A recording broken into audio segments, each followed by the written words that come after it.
Blouse माझा नाही आहे, पहिल्यांदाच क्लिअर करते. क्लायंटचा ब्लाऊज आहे आणि त्याला लेस लावायला सांगितलेली आहे. जशी की ही मोत्यांची लेस आता सध्या ट्रेंडिंगमध्ये आहे. तर वर्कवाली पूर्ण हेवी वर्कची साडी आहे पैठणीमध्ये आणि त्याच्यावरती हा ब्लाऊज आहे. तर त्यांना काहीतरी हाताला लुक वेगळा द्यायचा होता. तर अशी लेस जर तुम्हाला लावायची असेल, जसं की ही व्हिडिओमध्ये दिसत आहे, या पद्धतीची ट्रेंडिंग लेस हल्ली चालू आहे. सो अशी लेस लावताना ब्लाऊजची स्लीव्ज आहे ती कशी ॲडजस्ट करायची. आता समजा ह्या क्लायंटला ब्लाऊजची स्लीव्ज आहे ती 10 इंचाची बाहीची लांबी आहे. इथून शोल्डरपासून ही 10 इंचाची लांबी आहे, प्लस ही जवळजवळ 1.5 इंच लेस खाली जाते.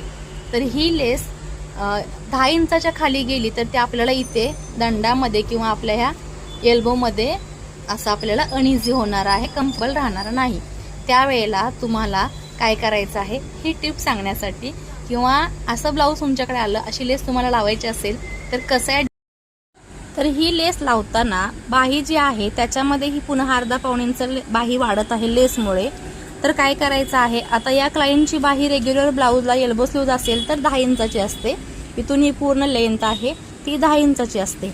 तर आपण इथे ही बाही कटिंग करताना 9.5 इंचाची बाही कटिंग केलेली आहे, कारण 9.5 इंच बाही प्लस आपली ही पुढे लेस वाढणार आहे. आता ही लेस लावताना तुम्हाला जशी आवडेल तशी लावू शकता. याला गोल्डन कलरची पट्टी आहे, गोल्डन लेस आहे आणि मग त्याला मोती लागलेले आहेत. सो या पद्धतीची याची डिझाईन आहे. पण ह्याला वरून ही पट्टी लावली तर इतका लुक येत नाही, कारण ऑलरेडी याला गोल्डन स्लीव्जला बॉर्डर आहे. त्यासाठी मी अशी लावलेली आहे, जशी की या स्लीव्जला माझी लेस लावून झालेली आहे. या पद्धतीने लेस मी इथे लावलेली आहे. पहा, गोल्डन लेस आहे ती आतमध्ये घातलेली आहे. आणि लावताना काय करायचं आहे, तुमचा जो काय दंड घेर आहे तिथे मार्किंग करून घ्यायचा आहे. आता तुम्हाला गोल्डनवरती येल्लो चॉक दिसत नसेल, थोडंसं जवळून दाखवते बघा. आता मी या साईडला सुद्धा 1 इंच लेस कट केलेली आहे, मोकळी ठेवलेली आहे, मणे काढून घेतलेले आहेत आणि इथे गाठ बांधलेले आहे.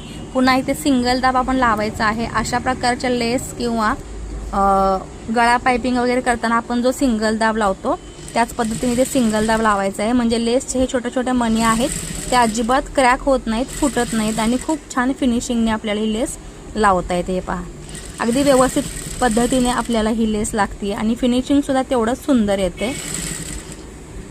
सो तुम्ही सुद्धा ही लेस लावताना जसं मी सांगितलेलं आहे त्या व्हिडिओमध्ये टिप्स त्या फॉलो करा आणि याच पद्धतीने तुम्ही फिनिशिंग क्लायंटला देऊ शकता. हे पहा, वरती लेस न लावता ही लेस जी आहे ती स्लीवच्या बॉर्डरच्या आतमध्ये घातल्यानंतर त्याला फिनिशिंग खूप सुंदर आलेलं आहे आणि दिसायला सुद्धा ते खूप सुंदर दिसते. सो छोट्या छोट्या टिप्स आपल्या ज्या आहेत त्या जाणून घेण्यासाठी आपल्या चॅनलवरती नवीन असाल तर चॅनलला सबस्क्राईब करा. व्हिडिओ आवडला असेल तर लाईक करा, शेअर करा. Bye bye.